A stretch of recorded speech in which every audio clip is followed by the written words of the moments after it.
outras versões das relações. Nós estamos com quase 700 pessoas nos acompanhando aqui. Muito obrigado, muito obrigado pela sua audiência. Se vocês puderem, nós estamos com menos de 200 likes. Senta o dedo no like e ajuda esse canal.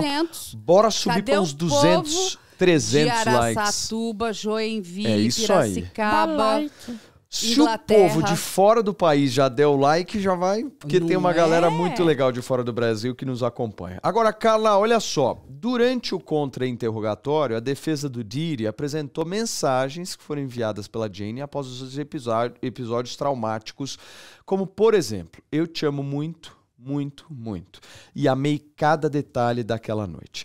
Ela confirmou ter ajudado na escolha dos acompanhantes, pesquisado os fetiches que o Diddy tinha e impunha algumas regras, como, por exemplo, o uso das camisinhas. A testemunha também reconheceu que tinha algum grau de poder sobre os parceiros escolhidos, mas insistiu que as suas ações estavam condicionadas à coerção e à dependência emocional. Como é que você viu essas mensagens dela, Carla? Então, de novo, é o que a gente está falando dessa questão, né, dessa dependência que ela também criou em relação a este homem. A psicologia explica isso muito bem. E eu acredito que a acusação vai trazer ali peritos nessa área para explicar esse estresse pós-traumático. E, de novo, gente, nenhum agressor, e aí a acusação vai ter que tomar muito cuidado, porque a defesa também vai usar isso. Quando a gente está falando do ciclo da violência doméstica, nenhum agressor chega na vítima batendo na vítima ou fazendo coisas absurdas. Porque se alguém chegar para perto de você, né, e começar a querer se relacionar com você e te bater, você vai fazer o seguinte, você vai embora. Então, o agressor, ele chega muito envolvente. Claro. Ele chega de forma muito manipuladora e aí, depois que a vítima já está ali presa, enredada, é que o ciclo de manipulação vai começar. E ele vem de pouco a pouco, né? Que nem, por exemplo, vamos pensar num sapo. Se você ferver água e jogar o sapo lá dentro, ele vai quicar e ir embora. Agora, se você aquecer a água devagarzinho, você cozinhou o sapo. Eu nunca tentei fazer isso. Mas sabe, que curioso. Mas você Nossa, sabe que maldade, cara. Em fazendas, eles fazem isso. Então, você vai cozinhando de pouco em pouco, o sapo não percebe que a água está esquentando e acaba morrendo. Isso é estratégia, hein, Carla? Isso é tortura. É tortura, lógico que é uma tortura. Por isso que se chama tortura, né? Essa tortura emocional e psicológica. Porque quando a gente... A gente viu muitas cenas dele batendo nas mulheres, correto? Só que, quando você vê essa imagem, você tem a referência do machucado, da tortura física. Quando a gente está falando de tortura psicológica e emocional, ela não deixa marcas visíveis. Então, você não consegue ver. O que você começa a entender? Que você está enxergando ali uma pessoa, e no caso aqui são mulheres, embotadas, tristes, fechadas, amedrontadas, dominadas. A tortura psicológica, ela é muito maquiavélica, ela é muito perversa. E é um ciclo, porque quando a gente fala até no nosso país, né? Infelizmente, a gente vai encontrar muitas mulheres que estão nesse ciclo de violência e ele vai terminar como num possível feminicídio. A Capricorn Clark, quando lembra que eu trouxe para vocês, que ela vai contar, que ele fala o seguinte, ele chegou para mim e falou, entra no carro que a gente vai agora matar o Kid Cudi. Eu quero matar o Cudi. Olha só, ele é um homem tão abusivo que ele vai, né? Ele vai aqui, ele te ganha a tua confiança. Ele talvez nunca tivesse batido nessa assistente, mas ele já tinha o domínio sobre ela, o domínio psicológico de chamar uma pessoa, inclusive para estar com ele, enfim, se ele tivesse perdido o controle e matado ali o Cudi. Né? Então, ela chegou a praticamente quase ser cúmplice dele. E assim, ele tinha plena certeza de que essas pessoas jamais se voltariam contra ele. Porque é um ciclo muito pesado. Ele já fazia isso há muitos anos. Porque o cara estava fazendo há décadas isso, né? Praticamente. Não né? é só e pelo aí poder ele achava que ele tinha... Não é só o poder financeiro, né? É o poder de manipulação. Eu já fiz com uma, fiz com outra, fiz com outra. E ele vai fazendo. Eu faço com as pessoas que trabalham comigo. A gente não ouviu, tem um relato que é na área civil, né? Não sei, eu acredito que ninguém vai chamá-lo, nem a acusação e nem a defesa, de um assessor que é um homem, que aí ele vai relatar os abusos que ele sofreu do Diddy também. Isso é um processo civil que corre à parte, não está, pelo menos não se sabe do nome dele no rol de testemunhas a serem ouvidas. A gente está aqui muito em cima das mulheres, mulheres, Sim. mulheres, mulheres. Mas não era só com mulheres, né? Ele tinha um domínio de tudo, de sócios, de pessoas que trabalhavam com ele. Ele tem uma personalidade muito única. A manipulação vamos dizer assim, é a primeira arma dele. E ele é mestre, tá, gente? Não, e é um cara organizado, né? Muito. Visivelmente, depois de todos esses testemunhos, demonstra uma organização do cara, né? Esse é o mais perigoso, quando a gente está falando de criminosos muito organizados. Por que ele é perigoso? Porque ele já está num ciclo muito avançado de experiência. Quando a gente conversa, né, com os profissionais da psicologia forense, e eles relatam isso, explicam isso muito bem, vale a pena depois vocês procurarem também, nenhum criminoso jamais vai cometer o primeiro crime de um homicídio. Perfeito. Por quê? Porque é muito difícil, a não ser que ele estivesse ali, né? Olha, a minha vida está em risco e eu vou precisar aqui, né, fazer algo para não morrer.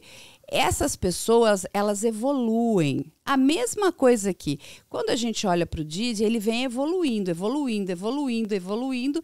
E, inclusive, ele vai evoluindo na organização, no controle, na quantidade de pessoas que ele coloca ali. Quando ele coloca... Gestão, né? Quando ele coloca todas essas pessoas, e este é o problema da vida dele, ele criou o quê? Organização criminosa. Sim, tem total. Hierarquia. A grande braço direito dele, que é a mulher que a Jane traz, que é a Conrad, ela fala ali o tempo todo. Ela também manipulava ali as vítimas a aceitarem toda essa estrutura. Ou seja, ela tem um peso nessa hierarquia dessa estrutura criminosa.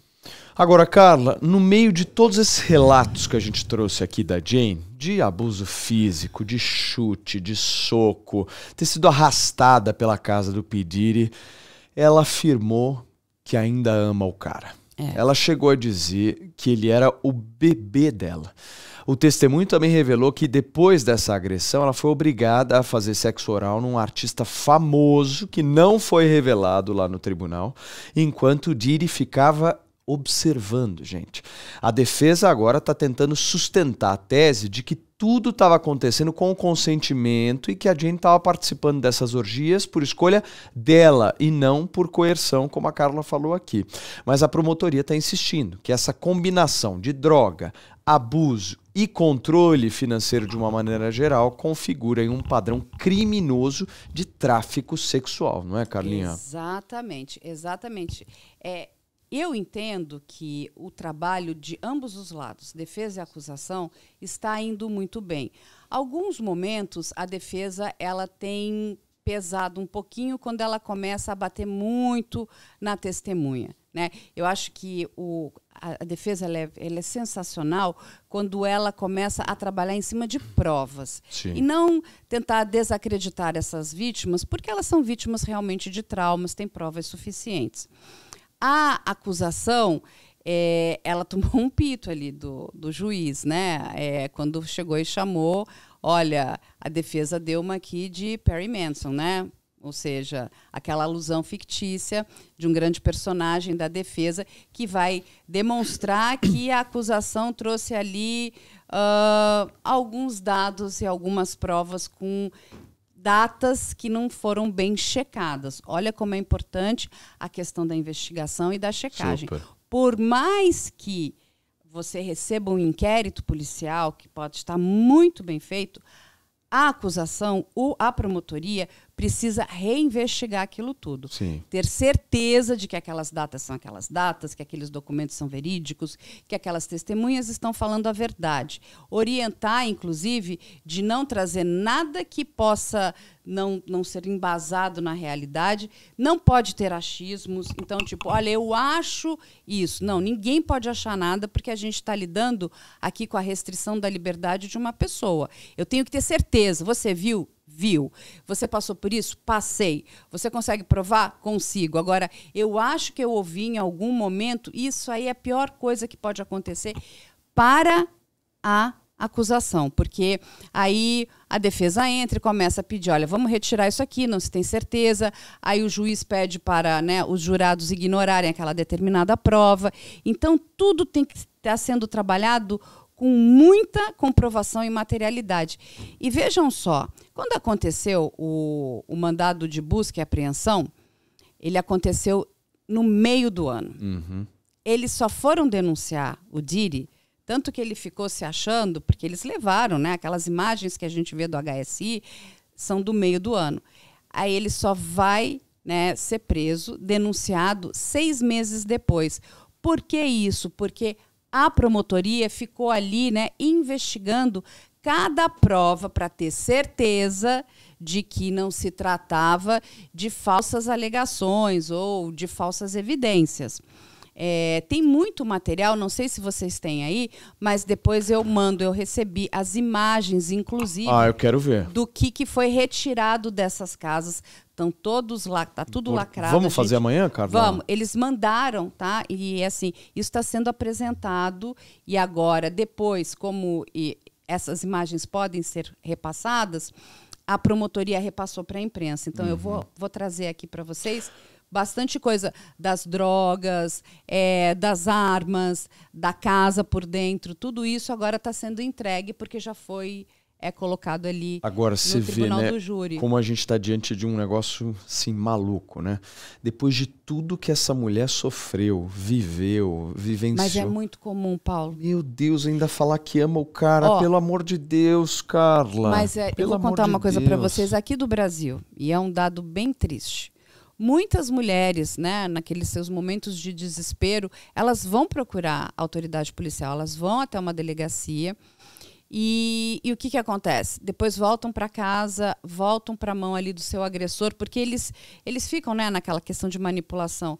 Horas estão agredindo, horas estão dando carinho. Você fica louco, porque você não sabe, bom, mas ele me detesta ou ele me ama, né? Porque tem, né? Não é que ele só bate.